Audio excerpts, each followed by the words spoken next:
Hello everyone, today I am thrilled to present my latest work, a beautifully crafted Christmas themed scene based on what you see before you.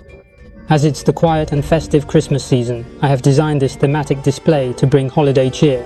Allow me to walk you through some distinctive elements of the scene, starting with the centerpiece. Behind the snow-covered yew, you'll find a picturesque arrangement of cedar trees accompanied by charming hoops nestled in the snow. I made a raw tree. Adjacent to the Christmas book stands a cheerful Santa Claus, bringing a touch of festive spirit.